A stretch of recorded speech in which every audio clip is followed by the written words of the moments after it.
I mean, he doesn't. He doesn't get $20 million a year. I think he'll get pretty close to that. I think if he gets north of 15, I will be very surprised. He'll get north of 15. I don't think he will. He's not. He's a 3-and-D player who's not the best at 3 and not that great at D. I mean, he didn't do much. We'll see. He was pretty with Dallas and Sacramento. He was good with Sacramento. He was like the best player in Dallas for a year or two, but that was also because they didn't have any talent. And it was a Dallas team that couldn't do anything. He got replaced by a rookie from Spain. Who's the rookie from Spain? Doncic. Oh well, he didn't get replaced by Doncic. Doncic is just phenomenal anyway. I mean, yeah, he is phenomenal, but I'm saying a rookie stepped in and did his job better. Where's Luka from? He's from he's from Croatia. But that's what threw me off at first. I was so confused. Sorry, he played in Spain. All right. Anyway, that's that. Let's go. NBA draft. This is what I wanted to talk about. This is what I'm most pumped about. This is my favorite time of the year. NBA draft. The Hawks were finally relevant in June, just like everyone thought we would be for the last 10 years. That's right. It's where everyone's finally relevant in June. Everyone's got their chances. Well, Matt, I posted my big board today on our Slurred Words account, Slurred W Sports. Go check it out. Mock draft will be out tomorrow. Matt, if you need the big board to go through this with me, you can open it up.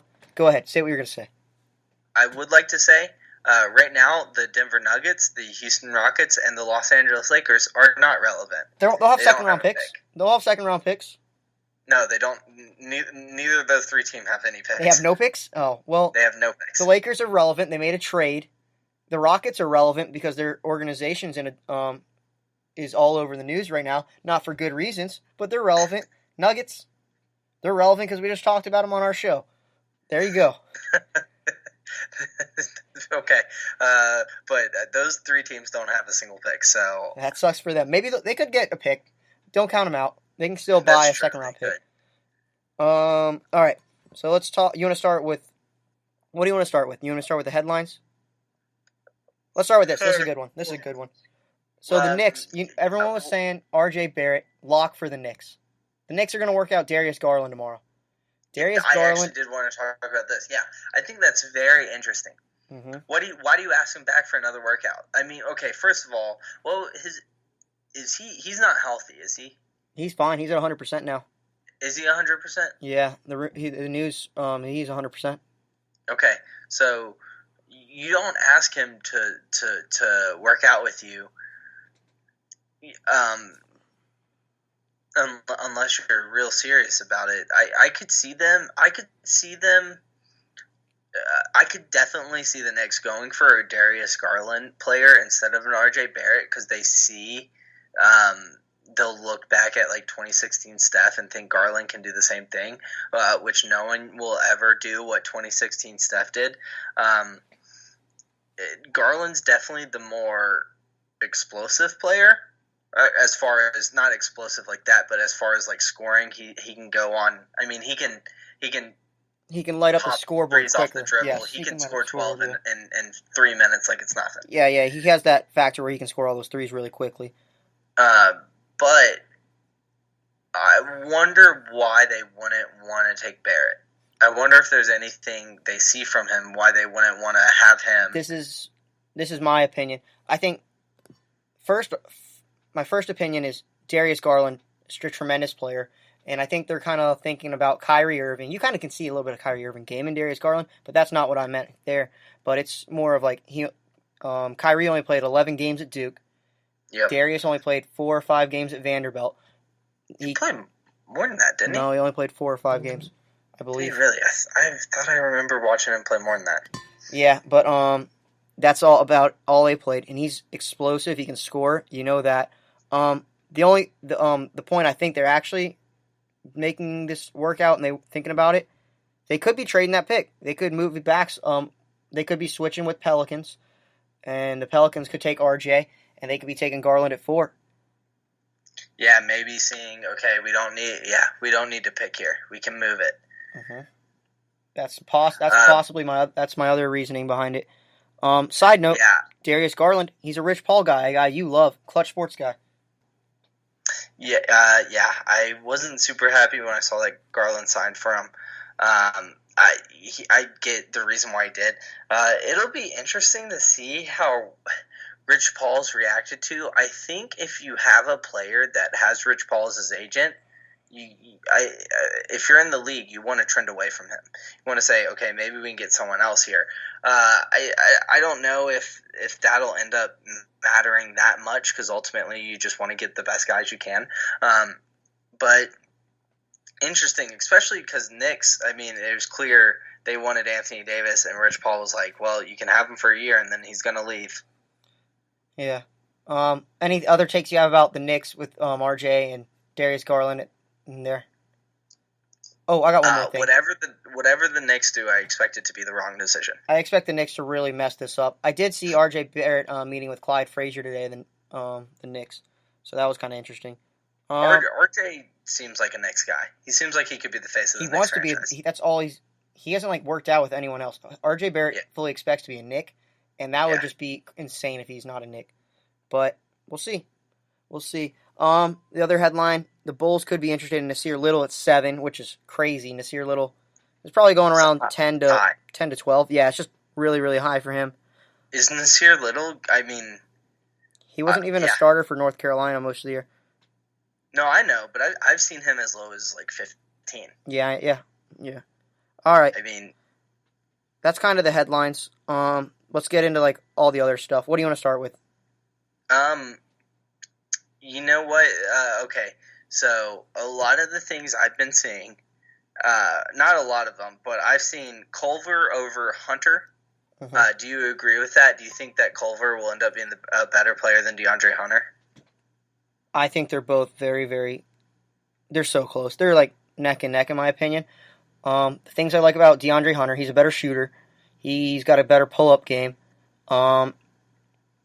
He might be. I don't know. Their defense is also really tough.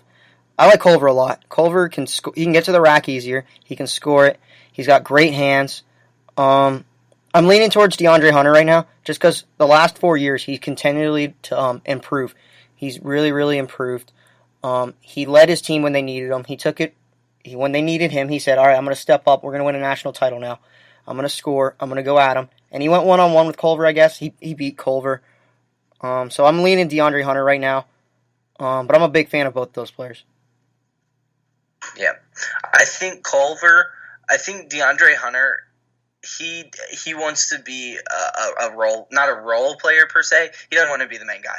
He don't want to be the guy that it comes down to. I think Culver does want to be that guy, or he's okay with being that guy. Also, Culver is, I think he's an underrated playmaker. I think he has got good passing skills.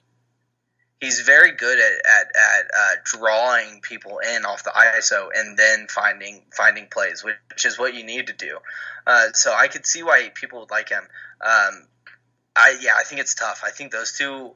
I think that's one of the things I'm more interested about more than anything, because I mean we know what Zion Williamson, we know John Morant, RJ Barrett, but I think Culver and Hunter, only one of them. Maybe both of them, but I think only one of them has a really long, successful career, and I'm wondering which one it'll be. Dang, you know, I think they're both gonna be really good. I think one's gonna be. I think in 10 years, one is gonna be top 3-and-D guy, all-star level, and the other is gonna be a very solid role player. All right. Well, we'll see. I think they're both gonna be all-star players. Mm-hmm. All right. You want to do risers, fallers, or something like that? Yeah, we can talk about that. Or you want to do sleepers? What do you want to do? I have. Let's do risers and fallers. All right, let's start with risers. You want me to do my risers, or you want me to go with what everyone else is saying right now? Let's go with what are people saying? We'll do both. Yeah, we'll start with what people are saying. Kevin Porter Jr., he's the first guy that everyone's talking about. He's one of the bigger risers. We already said Nasir Little, so let's go to Kevin Porter. Kevin Porter, he could be one of the biggest risers. People love his game. He's got a big body. He's good scorer. He's everything you look for in an NBA talent player.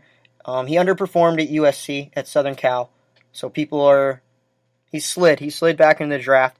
He has great workouts. That's why I think he's going to be a riser. He's probably had a really good workout for a team, and they're going to be like, man, this kid, how are people going to skip on him?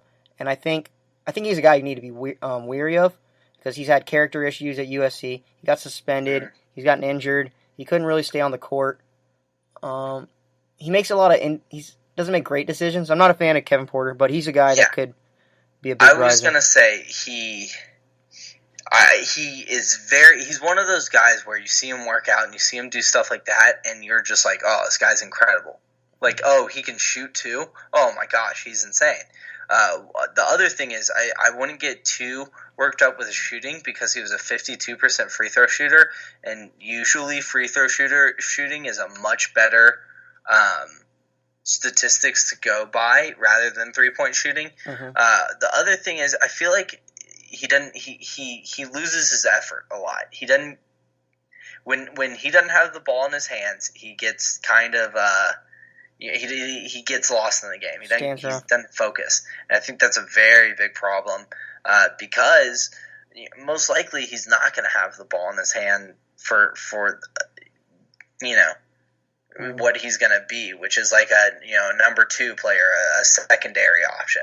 So I wonder how he'll do not being the guy. Yeah, I think he's this year's Lonnie Walker. We didn't even get to see Lonnie Walker play because he was hurt all year for San Antonio, but I think that's this year's guy. I think Lonnie Walker is going to be a better player than him, but I think that's this year's guy. All right, you take the next riser. Let's see. Okay, well, let's talk about, we already kind of did Nasir Little, right? Mm-hmm. All right, well, Cam Reddish kind of has been rising. I mean, people have always put him up there, but this is one of those things where it's always going to happen because he has such an upside about his 3-and-D, what people say, and after, or at least I think, after the season and you don't see him play anymore, you go back, you say, well, he scored 20 points in this game. You look at his good things, you don't look at his bad things, and he's been rising a little bit because of that. And I just think people are looking too much at his upside and not looking at what he does and what he brings to the table. And I think that can be a trap to fall into because he is one of those that he's got a great shot, but he doesn't score a bunch. He's not a great. He's a 77% free throw shooter, which is not tremendous. I mean, it's not. It's good. Grant Williams is a better free throw shooter than him, and he's not that great at defense. But it's one of those where you haven't seen him play defense much in the past couple days, so it's easy to talk yourself out of those things. Yeah, we've talked about Cam Reddish a lot throughout the college basketball season. I'm a big fan of him. You're not as a big fan of him. I can see why he's going to rise up draft boards. I don't think he'll go lower than 8 in the draft. He can explode at any time. He's a streaky shooter. He gets hot. He can bring you out of holes. He can score a lot of points very quickly. I think his defense is very good. He's long. He affects plays. He's going to be a riser. I'm a big fan of Cam Reddish. Another riser. I was big on this guy earlier. He's starting to gain traction in the last 2 or 3 weeks, and that's Nicholas Claxton from Georgia. 6'11" forward. He's slender, but he's like very agile for his size, and that's why people love him. He's got that Kevin Durant, Brandon Ingram frame that people really love. He's athletic. He can do it all. He's not a good 3-point shooter, but he's a guy that's rising up draft boards. I think he's still a project. He still needs to develop a more consistent offensive game, but he's a guy that don't be surprised that could sneak his way up right around 17. A guy that a lot of people didn't even have on draft boards until a month or 2 ago. So, yeah, Nicholas Claxton. I think he is one of the product, and you kind of see this every year of that one guy that doesn't get into the tournament, but is really good. And Claxton, it seems to be the guy that, he doesn't get into the tournament, and you don't hear a bunch about him because you don't see him in March when everyone's watching. As you go on, you see him work out, and you see these things, you're like, oh, wow, he has this potential, and he's going to be one of those guys where if certain things can work out for him, if he can develop a jumper a little bit, if he continues to add some weight, and get some strength to him. I mean, he could be a huge steal of the draft if he doesn't keep